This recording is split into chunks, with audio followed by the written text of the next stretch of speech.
দীর্ঘদিন ধরে সাদা বড়ি খাওয়ার পর হঠাৎ করে মাসিক বন্ধ হয়ে গেছে। প্রায় 10 দিন 15 দিন পরও মাসিক হচ্ছে না। তবে লাল পিল খেলে মাসিক হবে কিনা, লাল পিল খেয়ে সহবাস করা যাবে কিনা, সেই সমস্ত কমেন্টের বিষয় নিয়ে আজকে এই ভিডিওতে আলোচনা করব। আশা করছি ভিডিওটি মনোযোগ সহকারে দেখবেন। কোনো ফিলে সাদা বড়ি খেয়ে যদি আপনি দীর্ঘদিন চলে যায় তাহলে কিন্তু পিরিয়ড হবে না। তবে দীর্ঘদিন ধরে অন্ততপক্ষে 3 থেকে 6 মাস পর্যন্ত রেগুলার যদি সাদা বড়িটি খেয়ে থাকেন, পরবর্তীতে মাসিক হতে কিছুটা সময় নিতে পারে। 21 দিনের পিল প্যাকেজের যে 7টি লাল বা খয়েরি রঙের ওষুধ থাকে সেটি হচ্ছে মূলত আয়রন পিল। অনেকেই বলে থাকেন সেটি খেলে মাসিক হয়ে থাকে, যা মাসিকের সময় শরীরের আয়রনের ঘাটতিও পূরণ করে থাকে এই 7টি ট্যাবলেট। অনেকেই ভাবেন যে এই 7টি ট্যাবলেট খাওয়ার পরও মাসিক না হওয়ার কারণ কি। অনেক সময় ধরে সেটি আয়রনের ঘাটতি পূরণ করে, যেটি আপনার পরবর্তীতে পিরিয়ড হতে পারে। তবে তার জন্য যদি দীর্ঘদিন ধরে পিল সাদা বড়িটি খেয়ে থাকেন তাহলে কিন্তু মাসিক পরবর্তীতে 1 থেকে 2 মাস পর্যন্ত যেতে পারে।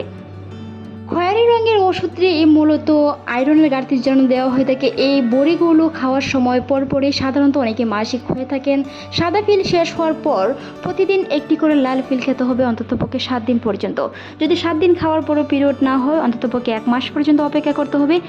যে কোনো ধরনের পিল পরবর্তীতে বন্ধ রাখতে হবে যদি আপনি মাসিক হতে চান। মাসিক হতে চাইলে 7টি বড়ি খাওয়ার পর পরবর্তীতে মাসিক না হয়ে যদি আবার সাদা বড়িটি খাওয়া শুরু করে দেন, সেই ক্ষেত্রে কিন্তু পিরিয়ড বন্ধ হয়ে যেতে পারে। যদি আপনি পিরিয়ড চলাকালীন করতে চান তাহলে অবশ্যই লাল বড়িটি খেয়ে যে কোনো ধরনের ফিল বন্ধ রাখতে হবে অন্ততপক্ষে 1 মাস পর্যন্ত। কোনো ফিল খাওয়ার বিশেষ কিছু নিয়ম রয়েছে। লাল ফিল 21টি সাদা ফিল সঞ্চিত হরমোন শেষ করার পর বিরতি না দিয়ে প্রতিদিন একটি করে লাল ফিল খেতে হবে। পরবর্তী মাসিকটি তাড়াতাড়ি হয়ে যায়, শরীরে কোনো ধরনের আয়রনের ঘাটতি না থাকে। মাসিক হওয়ার সময় সাধারণত 7টি লাল ফিল খাওয়ার মাঝেও বা সব সময় শেষ করার পরও পিরিয়ড শুরু হয়, তা নিয়ে কোনো দুশ্চিন্তার কোনো কারণ নেই। পরবর্তীতে পিরিয়ডটি হতে পারে। তবে যদি দীর্ঘদিন ধরে পিরিয়ড বন্ধ থাকে, তলপেটে ব্যথা অনুভূত হয়, যে কোনো ধরনের সমস্যা, হালকা হালকা খয়েরি রঙের স্রাব যায়, তবে পিরিয়ড হচ্ছে না, তাহলে অবশ্যই চিকিৎসকের পরামর্শ নিতে হবে। মনে রাখতে হবে তার বিশেষ কিছু কার্যকারিতা লাল ফিলের রয়েছে। লাল বড়ি সরাসরি মাসিক করায় না, এবং এটি খাওয়ার সময় মাসিক হয়, যাকে উইথড্রল ব্লিডিং বলা হয়ে থাকে। তবে তাতে নিয়ে দুশ্চিন্তার কোনো কারণে মানসিক চাপ মুক্ত থাকুন, যেটি আপনার হরমোনের ভারসাম্য নষ্ট করবে না। পরবর্তীতে অবশ্যই মাসিকটি হয়ে যাবে। মনে রাখতে হবে দীর্ঘদিন ধরে যদি মাসিক না হয় গর্ভধারণ হয়েছে কিনা সেই বিষয়ে খেয়াল রাখতে হবে। আপনি যদি কোনো ফিলে সাদা বড়ি 21টি নিয়মিত খেয়ে থাকেন অথবা মাঝে মধ্যে ঘেপ যায়, যেদিন সহবাস করেছেন সেদিন খেয়েছেন কিন্তু যেদিন মিলন হয়নি সেদিন খাননি, সেই হিসাবে কিন্তু গর্ভধারণও হতে পারে।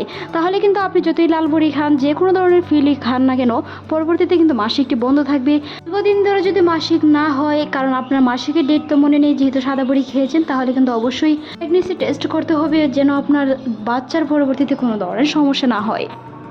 বলা থাকে লাল ফিলের বিশেষ গুরুত্ব হিসাবে লাল ফিল কোনো গর্ভনিরোধক হরমোন থাকে না। এটি মূলত আপনার ফিল খাওয়ার অভ্যাসকে বজায় রাখে, এমনকি শরীরের আয়রনের ঘাটতি পূরণ করে। তাই লাল বড়ি খাওয়াকালীন যদি সহবাস করেন সেই ক্ষেত্রে কিন্তু গর্ভধারণের সম্ভাবনা থেকে যায়।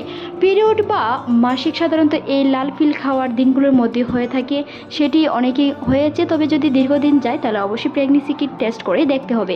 বিশেষ কিছু সতর্কতার মধ্যে অবশ্যই সেই বিষয়গুলো খেয়াল রাখতে হবে। প্রেগনেন্ট হয়েছেন কিনা সেই বিষয়গুলো অবশ্যই টেস্ট করে দেখতে হবে। ভিডিওটি এই পর্যন্তই। ভালো লাগলে সাবস্ক্রাইব করুন, সেই সাথে আপনার মতামত অবশ্যই জানান। এতক্ষণ দেখার জন্য অসংখ্য ধন্যবাদ।